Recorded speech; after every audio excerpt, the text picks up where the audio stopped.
Bisa munene worwangiro ndawa KEMSA Ndulacha Ejasa wako awite bakathiria KEMSA nechoki uthubura yari nabo kende ithire tungatira Kenya boboya wako ariti mbere ya kamiti ya bunge yo chunkuni bokigine ke mwingi nara ithire ikawera na utumuri boboya borwangiro rondawa Anthony Kathenya aina chotariria akiaria mbele ya kamiti ya bunge nene ya kuthingatira wonjorithia kirindo angikora nja thirikari ila mina rangiro urimi CEO ankiamayo ndi banda wa thirikari ya KEMSA Ndulacha wako aliuga ne banganite kuthina mbele kuthira KEMSA ile kuthiria ungumania gutigiro tumiri bwega bwa mbesa ja mwingi amwe na kuthiria thini ndawa nyingi kuthiria kagita gutumiro na kuthuka jileo bisini janke ameno. KEMSA is on a journey of transformation.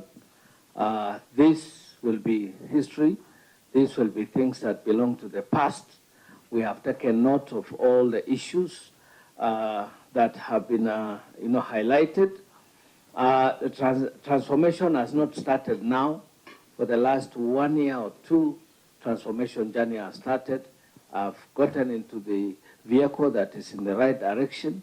So mine is an assurance to Kenyans that we are going to be in the right position to be the center of excellence for supply chain of health products and technologies in this country and the region.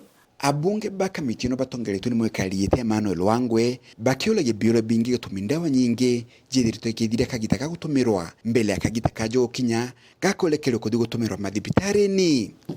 The drug expiry seems to be a norm in that institution, whether it's man-made or natural, that drugs just expire and the life moves on. I think you need to do something.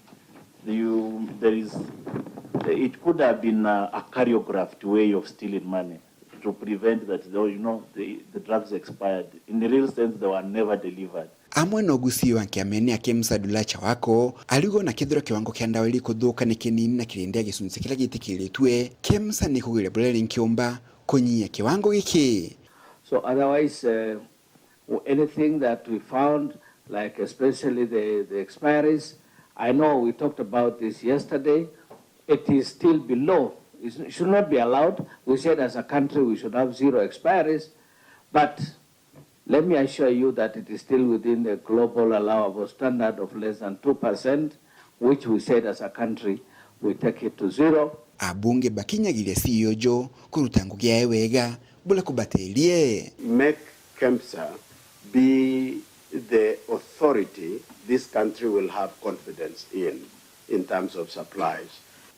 You are sat on a big mess, but you keep on, because at some point Kenyans will look at you as the people who really revitalize that institution. Kuma mji munene wa Nairobi, Bita Anthony Rangi wa Kathenya.